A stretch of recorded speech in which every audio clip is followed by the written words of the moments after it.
friends and graduates, faculty and staff of University College Roosevelt, distinguished guests. It is a great honor for me to welcome you to the summer graduation ceremony of the class of 2015. First of all, I would like to ask you to turn off your mobile phones. Secondly, and I'm already seeing this happening, I know you will all be tempted to stand up and take a picture of your own graduate receiving their diploma. I would like to ask you to resist this temptation to stand up. We have 2 photographers walking around and 1 person filming the entire ceremony, and they will make sure there is a nice picture of each graduate as they receive their diploma. The graduates will receive these pictures afterwards. Now, I know this is not the lovely sunny square we were hoping to have this ceremony at, but the combination of extreme heat and a severe weather warning have made us decide to have the ceremony here. And I think it's great to see this church so full of excited people. But, and this I promise, the ceremony will be every bit as magical as it always is. And now, and without further ado, I would like to call to the stage the Dean of University College Roosevelt, Professor Bart Oomen, for the farewell address.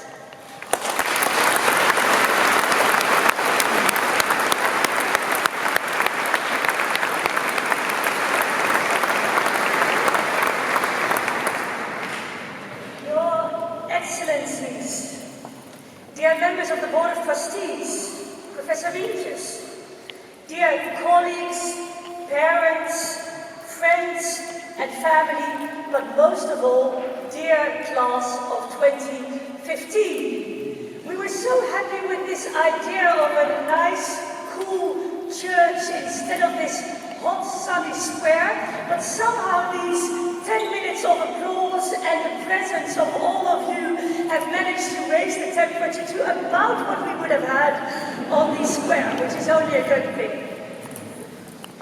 I must say that in walking here with the Io Vivant and the Gaudiamus playing from the Lange Jan, I found myself thinking about what it is that I love most about UCR. Of course, there's many contenders for this title. One is simply our building, the fantastic building that fosters and nurtures everything that we do. Another thing could be the early morning sessions, just before 8:45, when the housemasters have already done their work and the teachers and the students come rushing in for another day of academic debates.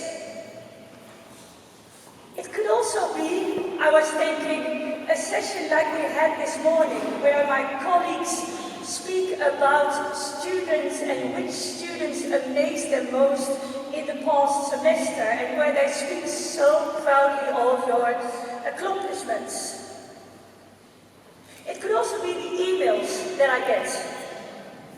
I get many, many emails which generally should not be destined to me, but to either the colleagues or the whole UCR community. One of those emails that I just got from 2 parents who are not here today, I would like to read out to you, because it will at least give us the feeling that they're present. It concerns the parents of Pranjal Gimere, who's from Nepal, who couldn't leave because of the situation in Nepal. Pranjal, you said you were okay with me reading it out. You don't know what it says yet, but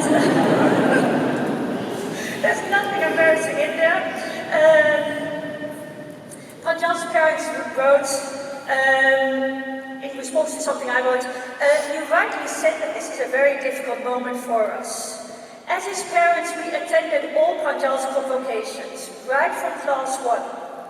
This is the first that we are missing. But there is every reason to be proud of this moment.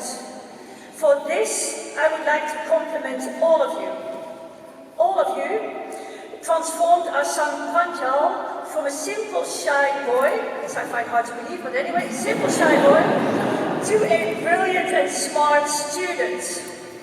Last summer when he came here, we were surprised to see his overall personality grow. Pranjal's story is the one we would never have imagined and worthy to share with friends and families. This is the environment, people around him, and the wonderful education system of your country that made it possible. Once he told me, I'm living on my dream, and here I have everything to support my dream. He saw the dream and you made him capable to realize it. The most painful moment for a parent would be to see their child's talent, ability, and enthusiasm slowly fading, because they could not support financially. But we are lucky in this sense that we did not have to witness this situation because of your support. A big thanks to you. We have every reason to celebrate this moment. So though we are unable to attend the ceremony, today we, with his grandparents, are sitting together and talking about him to be amazed of his progress. And then it says in caps, yes, we are proud of him. Just so you know.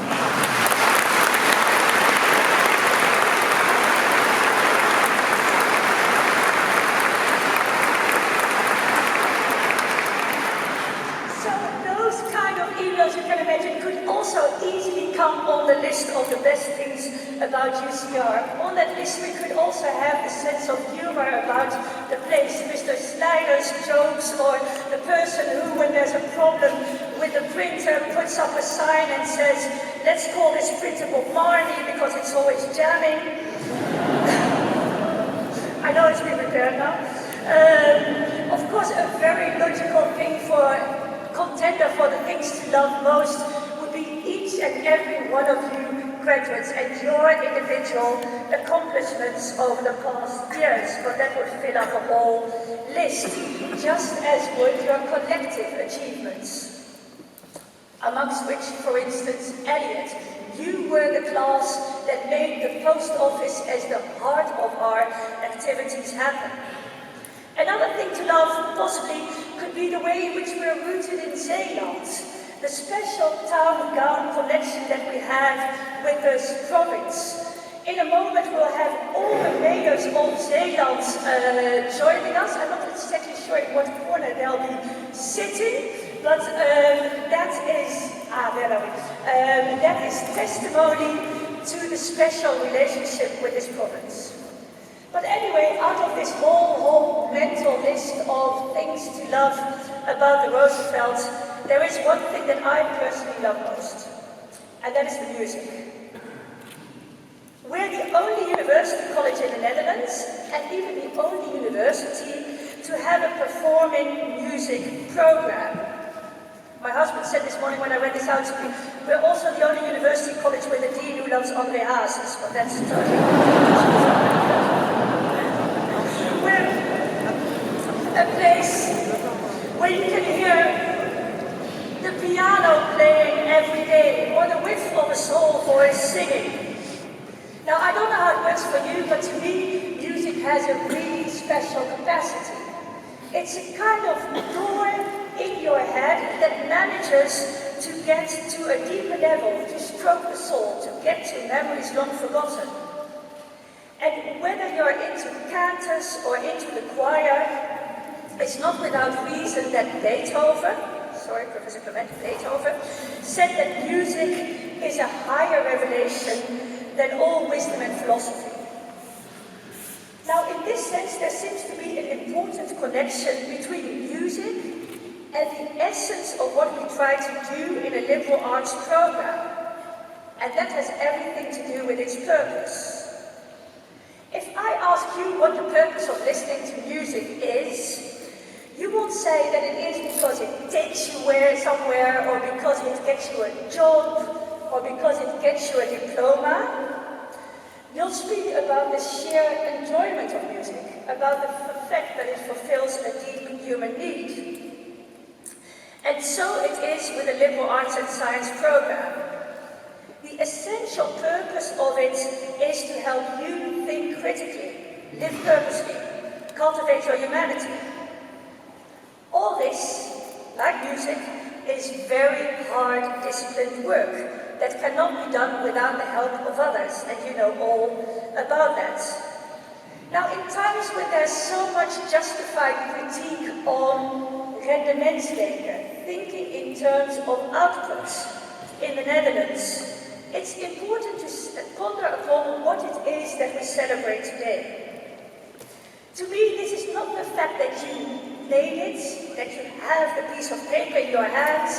It's not the output, but it's the inherent value of the steps that took you here. The gender class that really opened your eyes, the very difficult paper that you did manage to write in the end. You know the saying that goes, you cannot lose, either you win or you learn. It's these things, just like music, that are the essence of artes liberales and that are about opening the mind and about, as Socrates put it, leading an examined life. And the real outputs that you'll take with you are these things, locked in your head, your heart, and your hands. And these things, these outputs might come up at unexpected moments. It might show itself when in hearing in a room like this that you're all individuals, makes you put up your finger and say, like in the life of Brian, well, I'm not. The real output might show itself when amongst many, many colleagues working hard, you are the one with the stamina to really make something happen, together with a team. The real output will show itself when in watching the news, you're able to see through the statistics, to see through the spin, to get the other side of the story. A love of learning, critical thinking, a sense of engagement. It's these attitudes, and not your diploma, that the world needs. None of us knows what the future will bring. But what we do know is that critical thinkers, well versed in their disciplines, not scared to work hard and to act consciously, are best suited to approach the future. Now, to discuss how best to do this, we have possibly the best placed commencement speaker. Professor Wientjes, who was often named the most influential person in the Netherlands, and who currently holds a chair in entrepreneurialism and leadership at Utrecht University. But before he shares his thoughts with you, let's listen to some music. Let's listen to Eva from Amersfoort, who tried to capture her feelings on leaving Middelburg with a song that she'll now play with Guido Jansen playing the piano.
other thoughts for the future.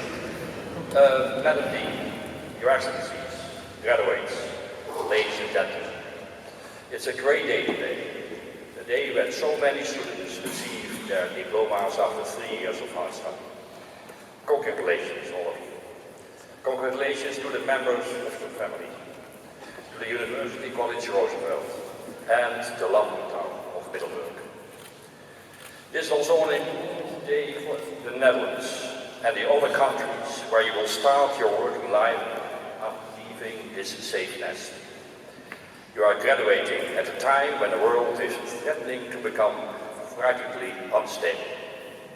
The greater part of Europe is an oasis of safety and economic prosperity in a world which is becoming more and more turbulent. A world in which people no longer accept being excluded from the most basic means of their existence and seek escape in religious fanaticism or in an headlong attempt to reach Europe at great risk to their own lives. A world in which democracy is no longer an ideal that can be taken for granted. A world where raw materials are fast being exhausted and the struggle for these raw materials is steering parts of Asia, Africa and South America as under. The world needs leadership, new leadership. Not the type of leadership that puts its own interest first, not a leadership that strives for short-term gain, not a leadership that's focused on its own fame and glory. In the present unstable world, only leadership that's a combination of visionary idealism, practical realism, and courageous inspiration can bring the stability which the world needs so bad. This does not only apply to political leaders, it also applies to leadership in institutions and leadership in enterprises. Perhaps a few of you will go into politics, but certainly many of you will be the future leaders of enterprises and institutions.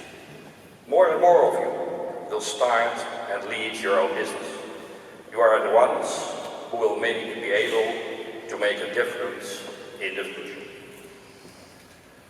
Leadership styles mirror societal developments, but leadership can and should make an important contribution to these developments too.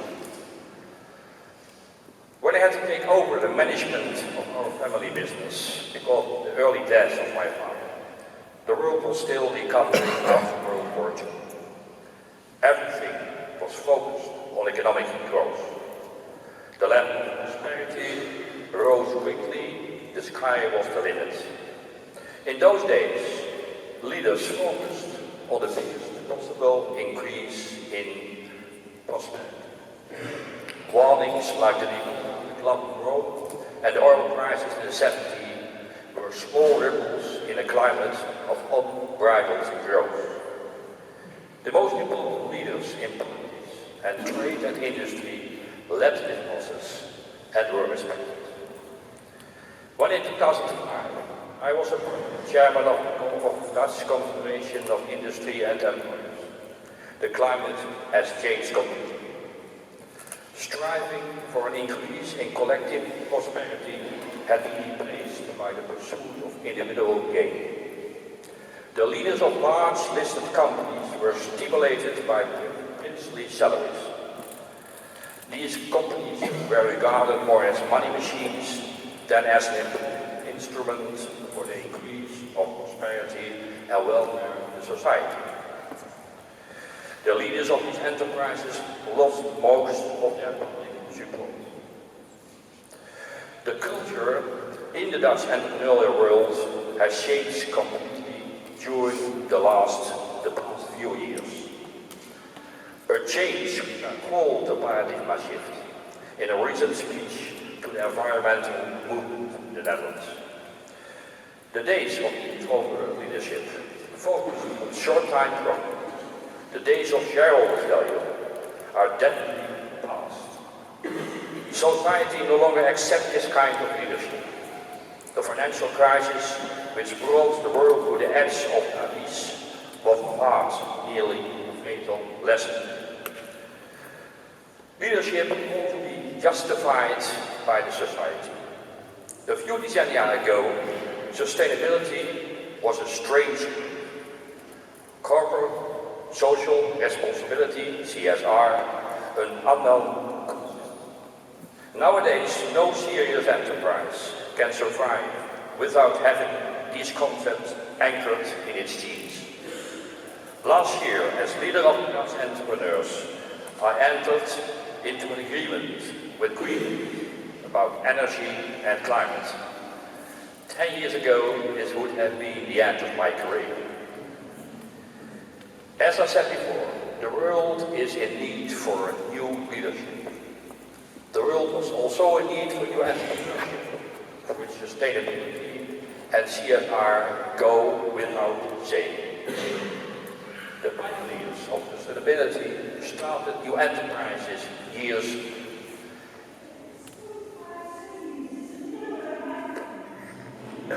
You cannot talk like this. Why didn't you say it before? Everyone was silent, so I thought, yeah, understand. It's okay now, like that? I'll start again. Dear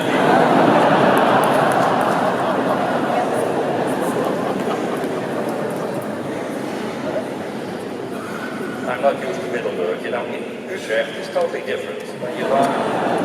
When I'm talking like that, the dean is pushing me to that. I have to go to a pub like that, so sorry about that. Do you know, Madam Dean, where I was? I lost track. As I said, the world is in need for new leadership. I start, the linea again. The world is also in need of new entrepreneurship, for which sustainability and CSR go without saying.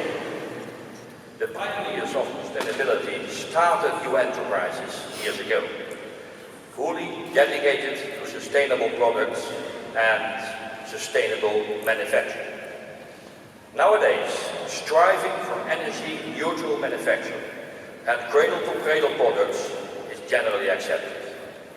People still regard social enterprise with suspicion, but I'm convinced that in the future the social element will be essential for entrepreneurship. Some people say that trade and industry caused the environmental problems we face today. Even though this may be true, only trade and industry, only enterprises lead by visionary leaders can solve these problems.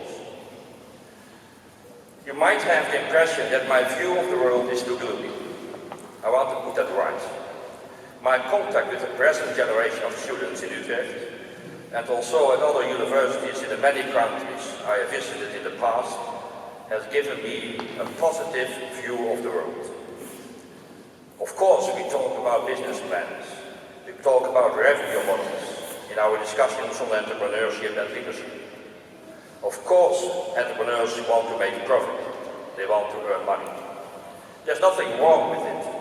On the contrary, making a profit is absolutely necessary for the continuity of an enterprise. But we also discussed social basis, sustainability, and the license to produce. Of course, nearly every student wants to earn a good income in his or her future. But there's growing criticism of exorbitant salaries and a rapidly increasing difference between rich and poor in the world today. The title of the speech is Leadership, a Challenge for Your Future. It speaks for itself that it is the task of politics to show leadership in the first place. There's threat of a failure here, however. During the first Rio conference, the climate conference, more than 20 years ago, the world leaders were unanimous in their concern about the climate. But in the most recent climate conferences, there's little evidence of this unity. Where 20 years ago, the world leaders were reasonably quick to reach agreement about the first millennium goals, nowadays, negotiations about the new goals are extremely difficult. It's interesting to see that trade and industry is filling up this vacuum more and more. The new generation leaders of large multinationals are developing into trendsetters. In the Netherlands, the Dutch Sustainable Growth Coalition, consisting of the leaders of the 8 largest international enterprises established in the Netherlands, is a good example. It's remarkable that these new generation leaders seek each other out and lead the process of transformation together. You have graduated. You will continue your study elsewhere or start your career in society. Many of you will become the future leaders in politics, institutions, enterprises, or in your own business. In this day and age, leadership is not easy, but poses an incredible, interesting challenge. Don't be afraid of that challenge. The world needs new leaders. The leaders of the future, of which you will be one, will play a decisive role in solving the immense problems with the world, the Netherlands, and many present-day and future enterprises face. Society is counting on you. Thank you.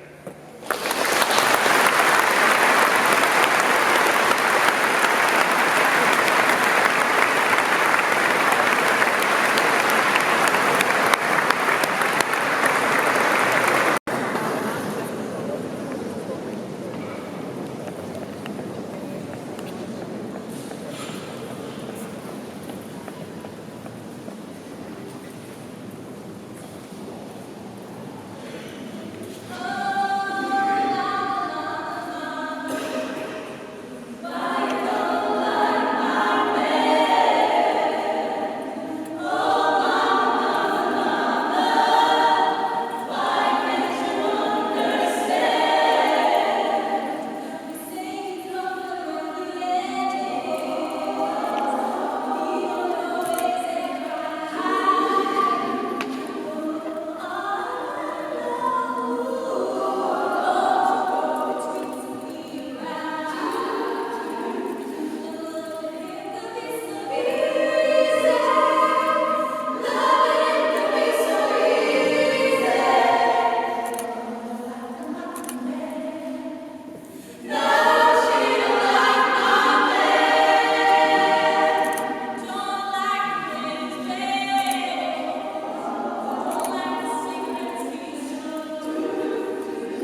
Barbara Oomen, and our Director of Education, Dr. Lene Witt, for the conferring of the degrees.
Van Amersfoort.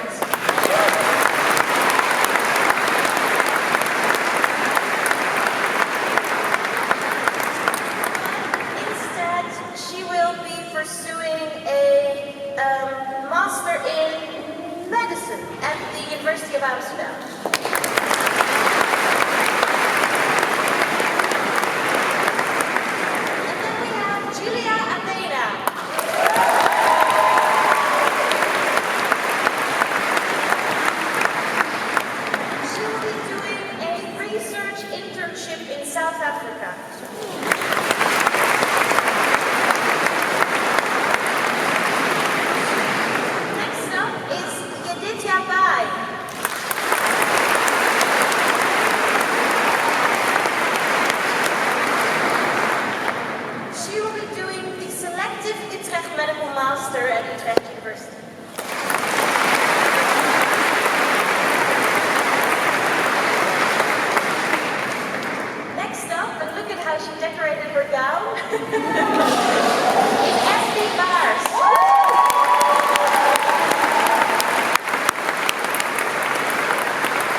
On her gown.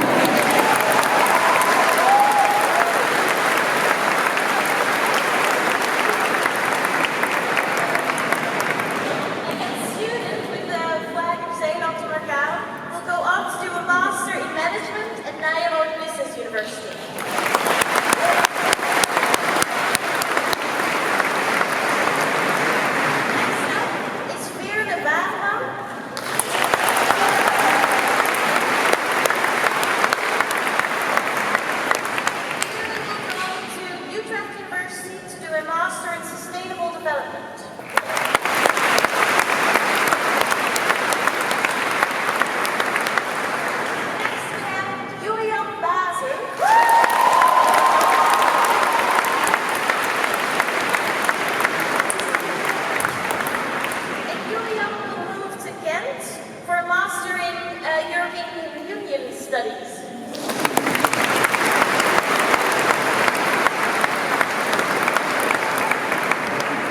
And here we have Alberico Bello.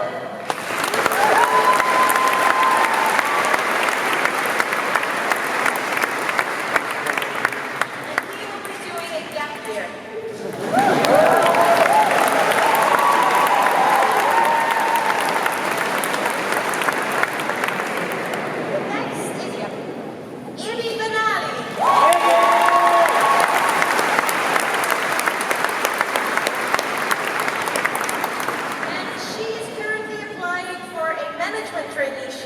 She will also continue blogging and working on her own web shop. Check it out.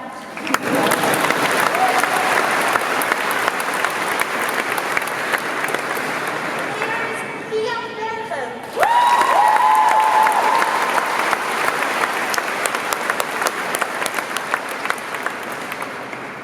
She's going to do a Master of Science in Conservation of Cultural Heritage at the University of Göttingen.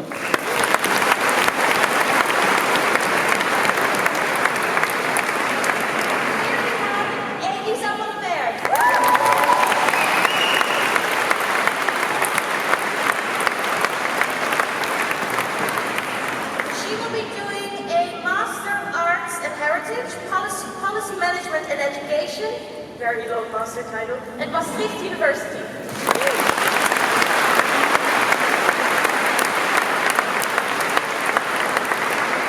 And next up is Anke van Beugel.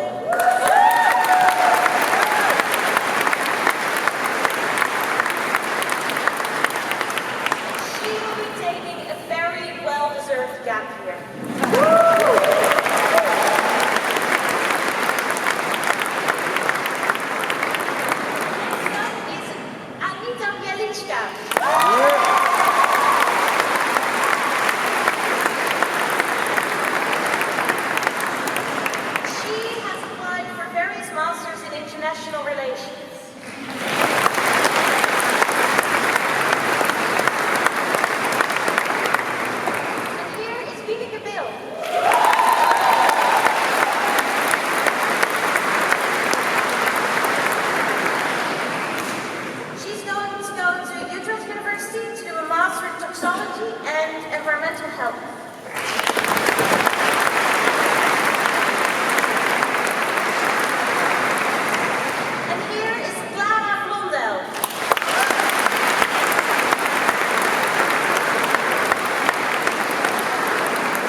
Select Advanced Medical Master at Utrecht University.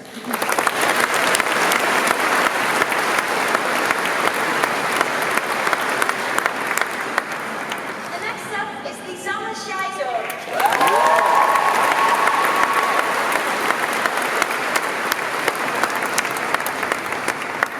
She will be doing a Master in Literature in Scotland.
Graduation week, so give him an extra big hand of applause. Miguel Dover. And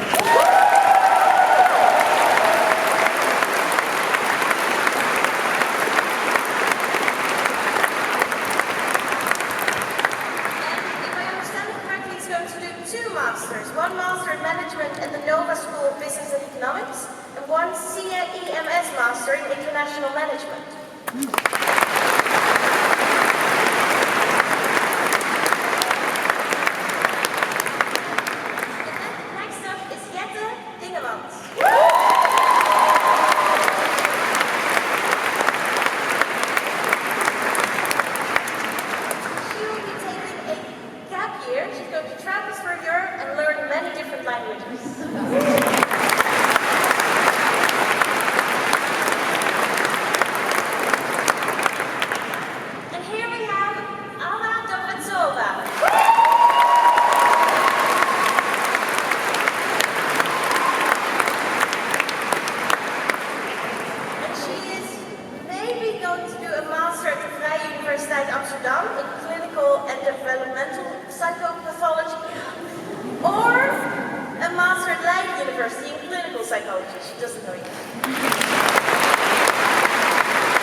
At the Roosevelt Study Center, and after that, take a gap year.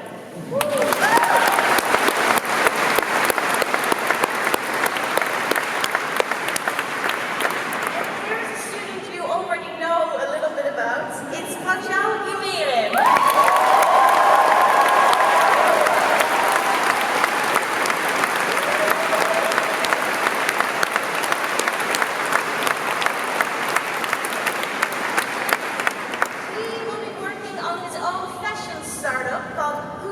Chapter. He'll also be working at a project manager, business development manager, event management startup.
work for a bit to make some money.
Bordeaux and Quebec.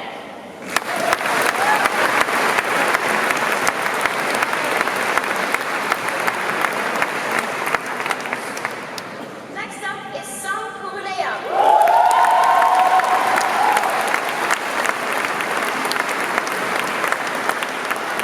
She'll be doing a 2-year master program in sociology and social anthropology at the Central European University in Budapest.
Josephine Meerman.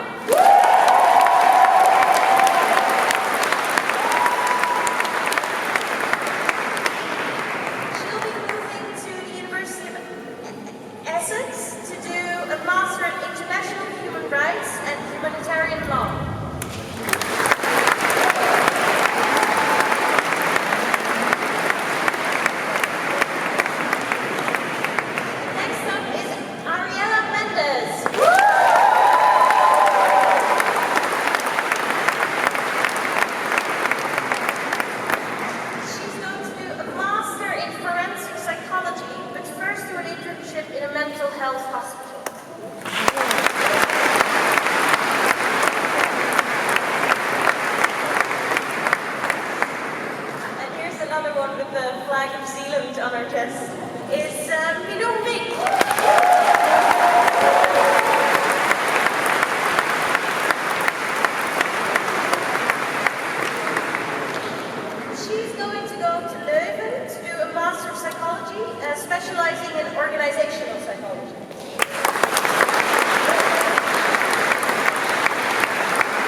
discourse studies.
going to take a gap.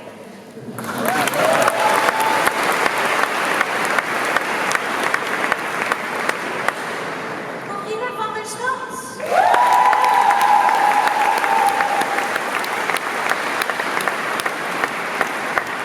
She is going to do an internship with the European Women's Lobby in Brussels, and then a gap.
gap year.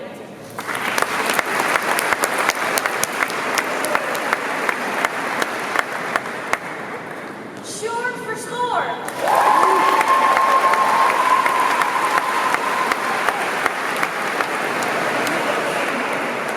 And Short is going to do a medical master's program at Leiden University.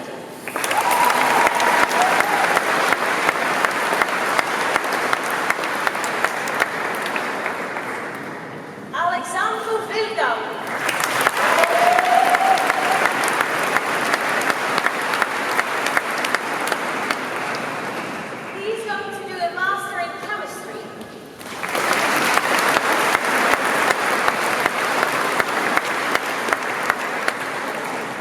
Now someone who just sang so beautifully to us earlier, Lisbeth Vizé.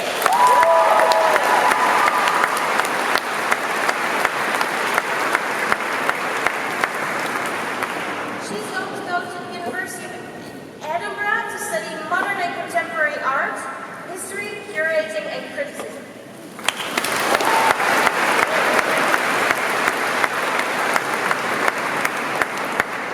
And here is April Visser.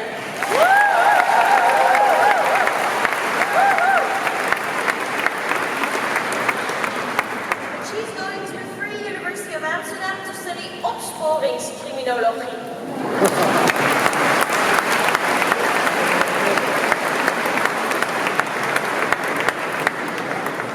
Jack Vivier.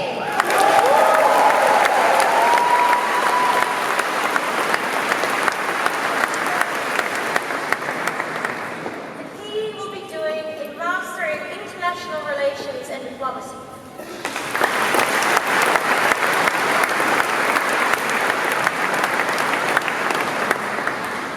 Jessie Waning.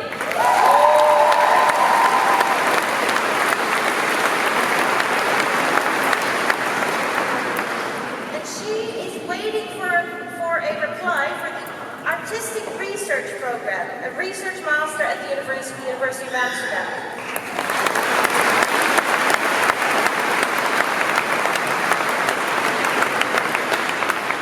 Chris van Baas.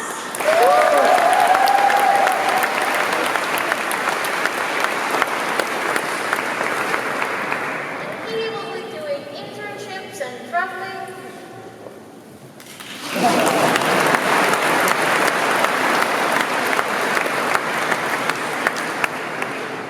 Jasmina Wiersma.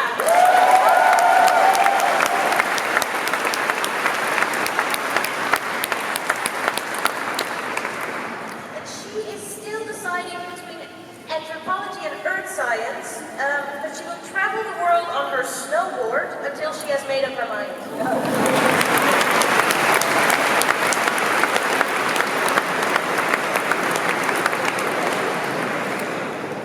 Justin Wies.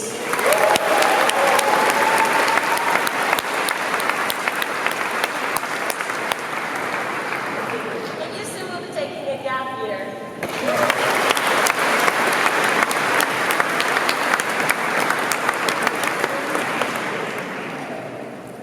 Peter Williamson.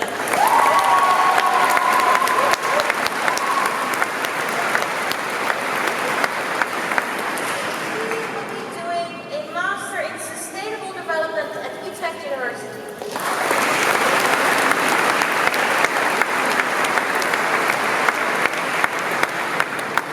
We're almost there. Britt Wouters.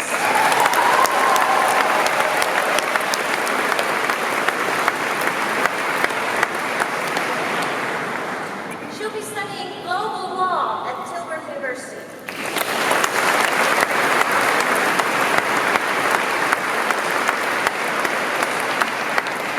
And last but certainly not least, Amber Zevers.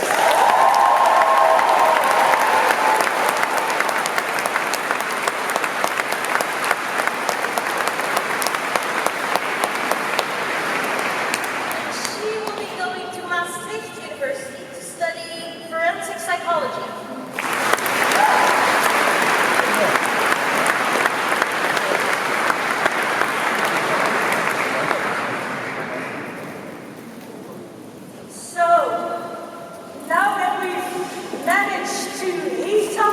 place just nicely, this is the moment.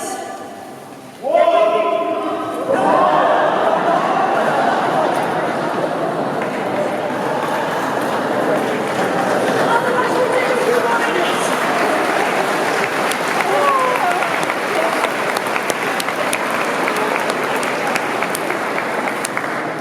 I would like to officially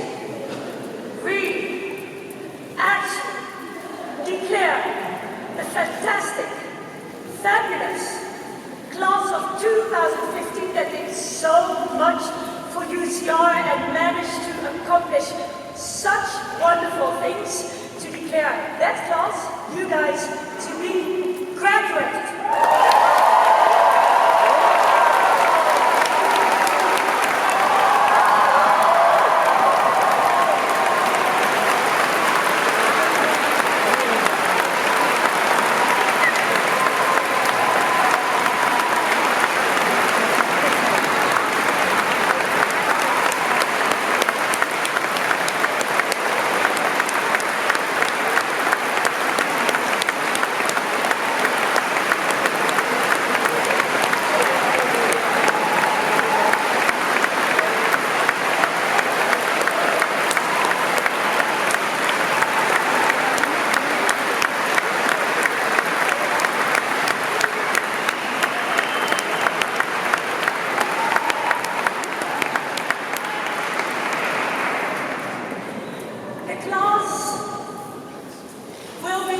Addressed by the Valedictorian.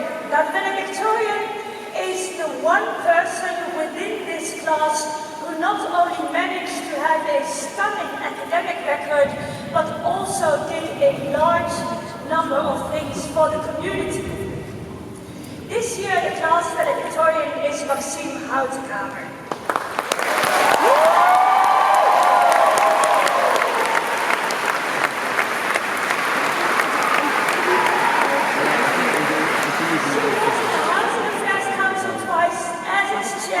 She was in the Music Society, she was in theatre, she kept this place. It seemed like you were in theatre. She did manage to keep this place running for 3 years in a row, in addition to her wonderful academic record. Maxime, the floor is yours.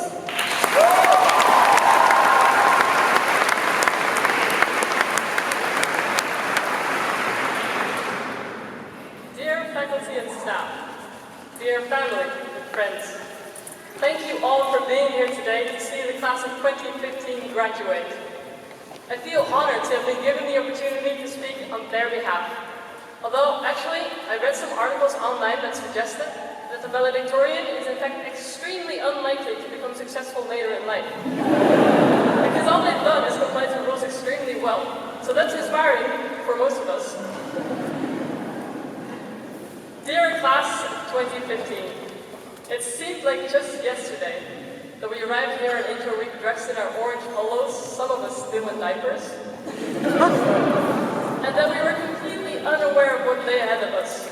We were the first class to be welcomed by Dean Oomen, who prepared us for life at Roosevelt Academy by telling us the tale of, yes, the 3 goldfish.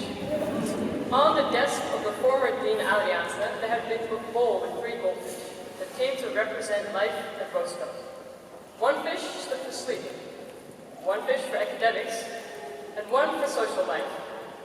And the Dean warned us that we would need to balance our time well between the 3 fish.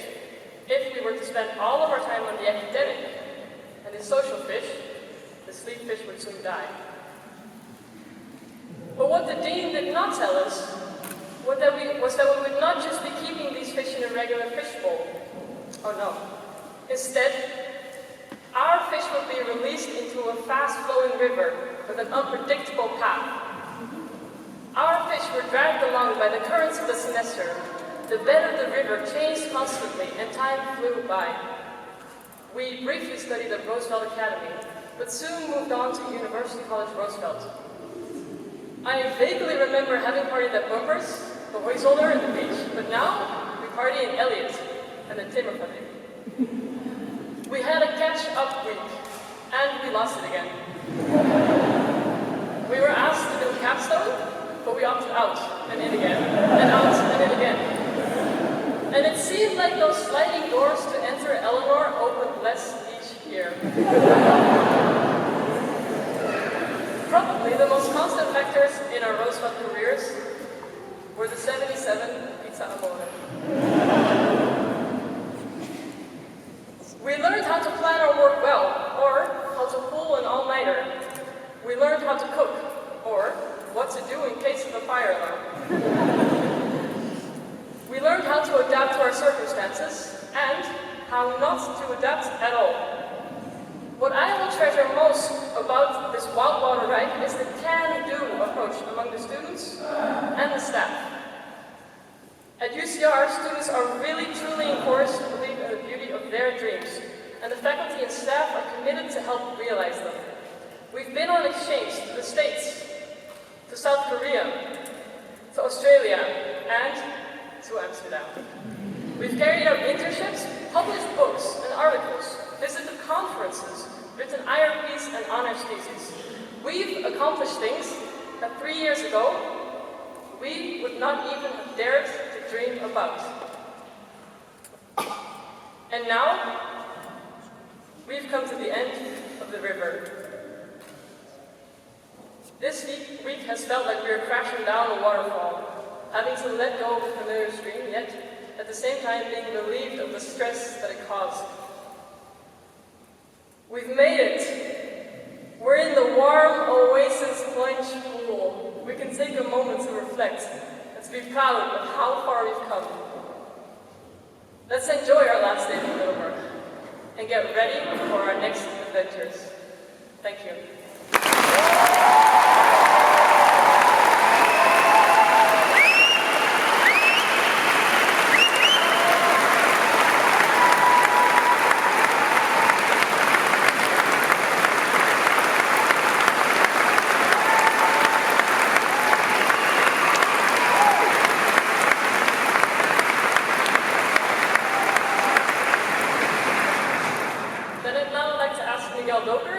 Chair of the graduation team, and Bart, the year representative, to present the class gift.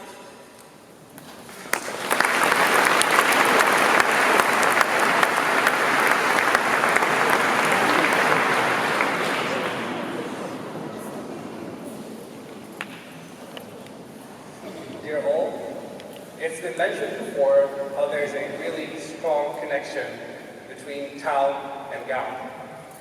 And there is. The city of Middleburg has played a really important role during our studies at UCR. And when graduating from University College Roosevelt, we are not only thanking the college itself, but we are also expressing our sincere gratitude to the city of Middleburg and to all the places in it that have made such a wonderful contribution to our stay at UCR. And we, 128 graduates, have made this wonderful map of the city of Middleburg as cherishing our memories of the period in Middleburg during the past 3 years, and would like to present this on behalf of the entire graduating cohort to UCR as the year gift of the class of 2015.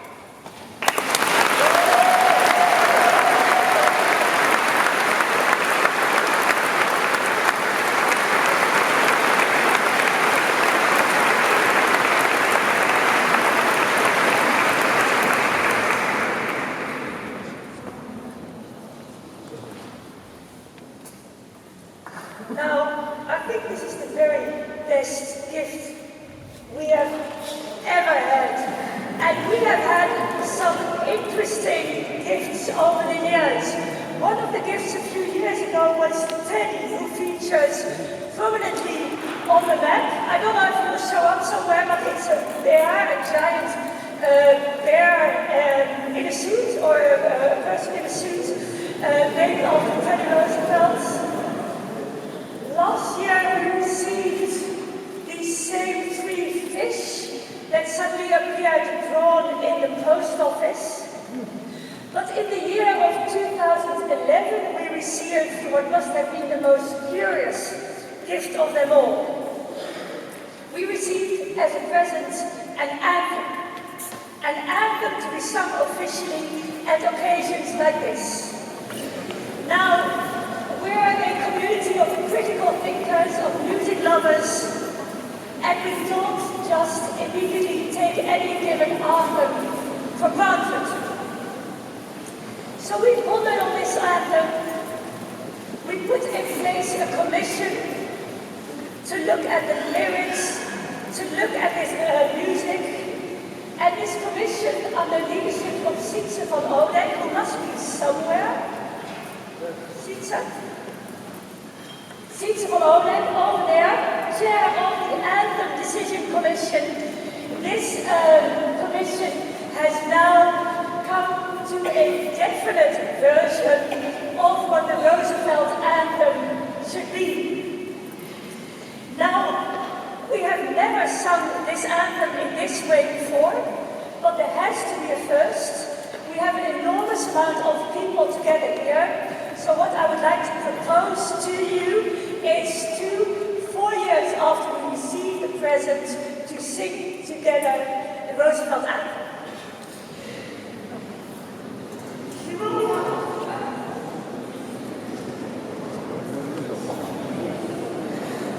Rest assured, I won't be behind the microphone, you will be guided by members of our wonderful choir.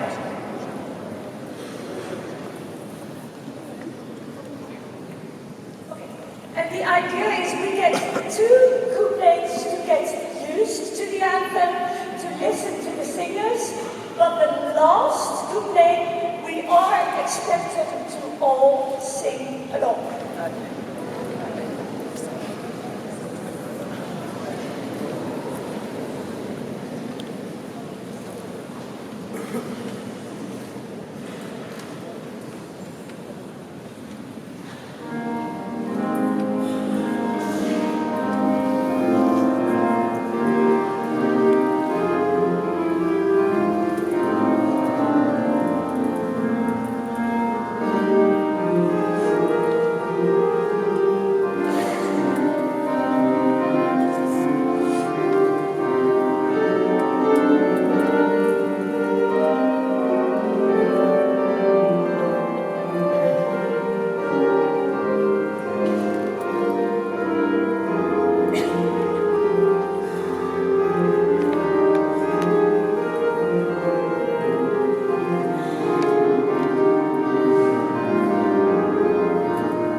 have written the lyrics at the time. Dear King's Commissioner, dear mayors, dear parents, dear friends, colleagues, dear class of 2015, as the final chords of this ceremony and later on of this day fade away, and as you move on to other places, there will undoubtedly be times when a few notes, a snippet of music, opens your mind to the days you had here and how you partied, laughed, cried, and studied here. Please do know that wherever you go and whatever you do, you'll always remain a part of this community. And this is a community that maybe more than anything else cares. You've seen how much our staff cares in preparing you for this day. You've seen the care that Maan and Denise and Lucy and Annemarie and the whole team put into preparing this ceremony, and the care with which Jeanette Gels and Susan and Helene prepared your diplomas, the care with which the house-masters, Onno, Samuel, Dick, prepared the room, and the care with which our friends, like Henk Superberg, who might be here or not, put all the chairs outside, all ready for you, and then move them away again when this seemed to be a better option. And I would like to thank them very much for the care they put into preparing this ceremony.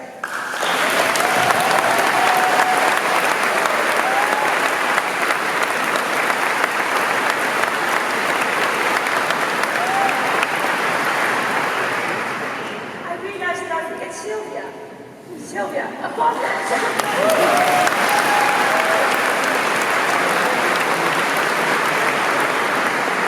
She does everything for the managing director and myself, which is why you sometimes tend to forget. You've also seen and experienced today again how much your teachers care for you, for your progress, and I'm sure you'll stay in touch and they will take pride in seeing your star rise over the years.